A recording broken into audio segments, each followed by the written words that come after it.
Hi everyone. Welcome back to the channel Naija Gist 2027 and beyond.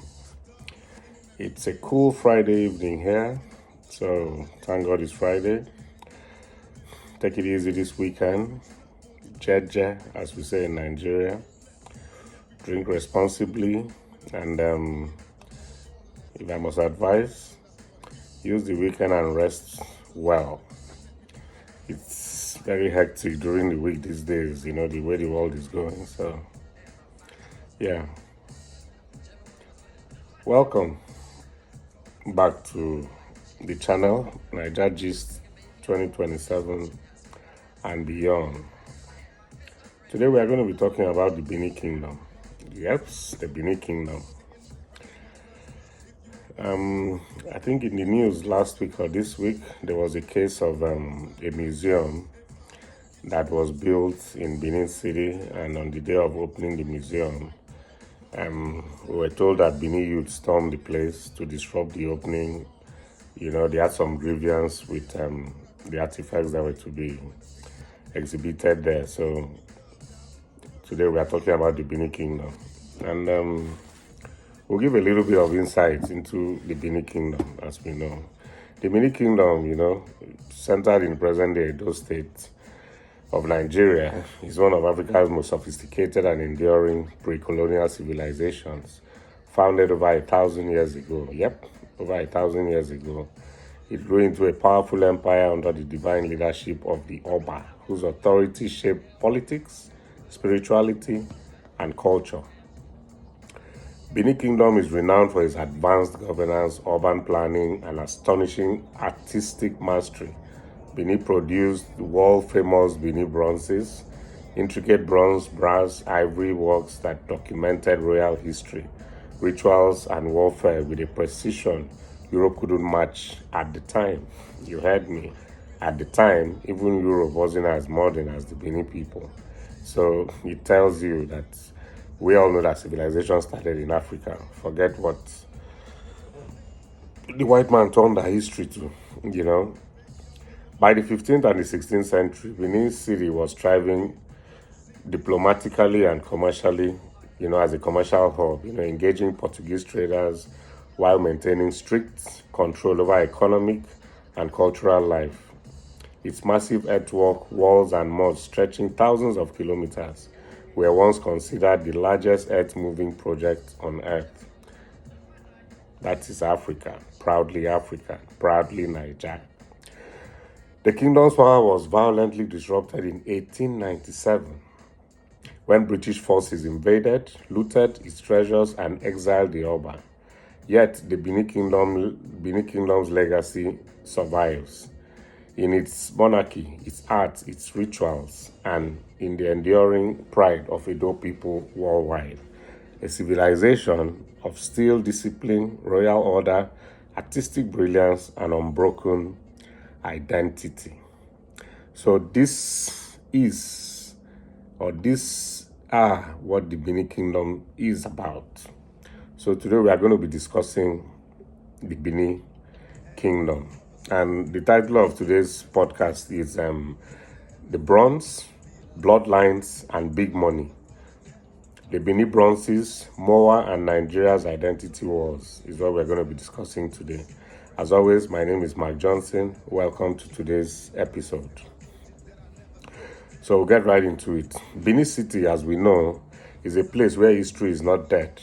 From the little intro I've given you, you know that is a kingdom that is rich in history. It is alive, loud, and refusing to be silenced. So, a $25 million museum rises from the earth. But instead of applause, we get protest, anger, and a cultural tug of war over the legendary Benin Bronzes. Why? Naturally, the next question is why? Because in Nigeria, even our history is political. As we know, Nigeria is a very political country. I always say the wrong kind of politics. So even the history we have is politics. Anyway, human life is always politics anyway, because So let's start where the drama unfolded. A new institution, the Museum of West African Arts, MOWAA, opened its doors in Benin City. A masterpiece, sleek architecture, 25 million spent. Imagine putting 25 million, a project in Benin. In any state in Nigeria, that's a lot of money. So you can imagine what the edifice would look like in terms of splendor, sophistication, beauty, aesthetics and everything, if the money is spent as it should be properly, A cultural landmark, on paper. I haven't been there, so what I've seen on paper, but we know what we see on paper. Sometimes the money spent on projects in our dear country, Nigeria, doesn't equate to what we see on the ground. But that's a story for another day. But during the opening, protesters stormed the grounds. The palace had to be evacuated. The place had to be evacuated, not the palace. The message for this protest was this: the Benin Bronzes belong to the Oba of Benin, not any public museum. The bronzes belongs to the palace, to the Oba, not to a museum. Remember, these bronzes were looted in 1897 by the British troops. They are sacred artifacts of Benin Kingdom. Many are finally being returned from Europe. The question is, returned to who? If you have looted something from the palace, naturally you expect they will return it back to the palace, right?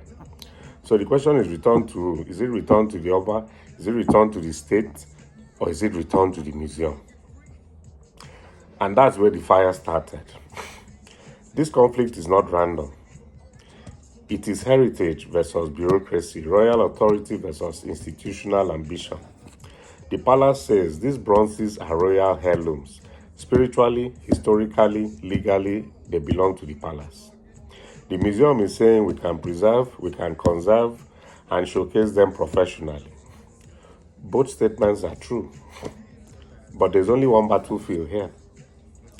This is not just about arts. It's about identity. It's about tourism dollars. It's about political influence and who controls Nigeria's cultural narrative.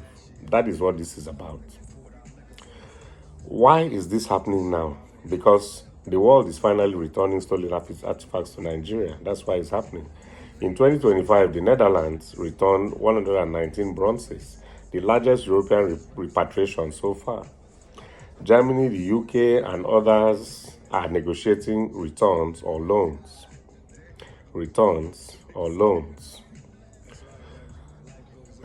But many Western museums want to return them on loan, not permanently. And what this means is that they want to return them back to the original owners, but they want to return them on loan where they can be put in museums. So technically, they still have control over them some way, either commercially, economically, or something. And, this is what irritates, the palace and Nigerians, because it feels very patronizing, to loan back my own property to me, instead of giving it back to me, and then I decide what to do with it. And now that the items are coming home, suddenly we are fighting over who takes custody.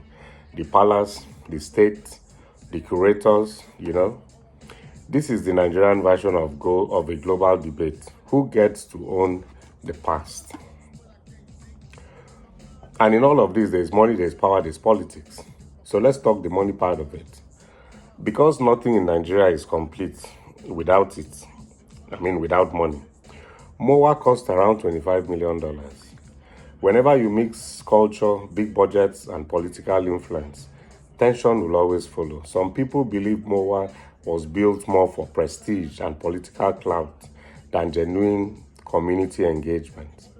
And let's be honest, you can't build a museum about Benin history without the Oba's explicit blessing.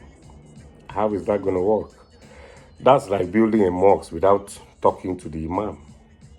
This whole saga shows how deeply heritage, politics, and ego are intertwined. And in all of this, the Oba has his position. The Oba, the revered Oba Eware II, has been firm. The bronzes belong in the palace, period. These items were not mere decorations. They were historical records. They carried spiritual and royal significance. For many Edo people, seeing the bronzes anywhere outside the palace feels like another displacement, even if it's a shiny new museum.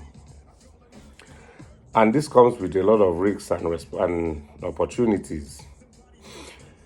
There's a way forward, but only if egos and politics are packed aside. What Nigeria needs is co-governance model, palace plus museum, cultural revenue, sharing structure, local conservation tabs, preservation training programs, public transparency about loans and ownership. And yes, the bronzes must remain publicly accessible. They are national heritage, not private vault materials. As this channel is about Nigeria 2027 and beyond, we like to, how does this affect the politics of 2027? Surely the Benin Kingdom is too powerful not to have a say in the politics of Nigeria, So as we move forward into 2027, this story matters. Why? Because how we treat our history reflects how we treat our people. Politicians will campaign on culture, tourism, and national pride. Watch for how they talk about repatriation. It shows their understanding of identity politics, which is rising fast in Nigeria. So, now I ask you, the viewers, my subscribers, and the people that listen to my channel, where should the Benin Bronzes live? Should they be in the palace? Should they be in a museum, or both through joint custody? Drop your comments, like and subscribe, and share this video so many Nigerians understand what's at stake. So we'll discuss it when we get enough comments. Thank you for watching the other videos that have been, posted. Please try to subscribe to the videos and then share it. And then when we get enough comments, we'll come back, and discuss it. But this is a very important topic. It concerns our heritage and culture as Nigerian people. So it is very important, that we, have an opinion, about things like this. This is our culture and heritage that was stolen from us. If they are bringing it back to us, should there be any condition attached to it? I do not agree, and I don't think so. So thank you very much for watching the episode. My name is Mark Johnson again. Bye.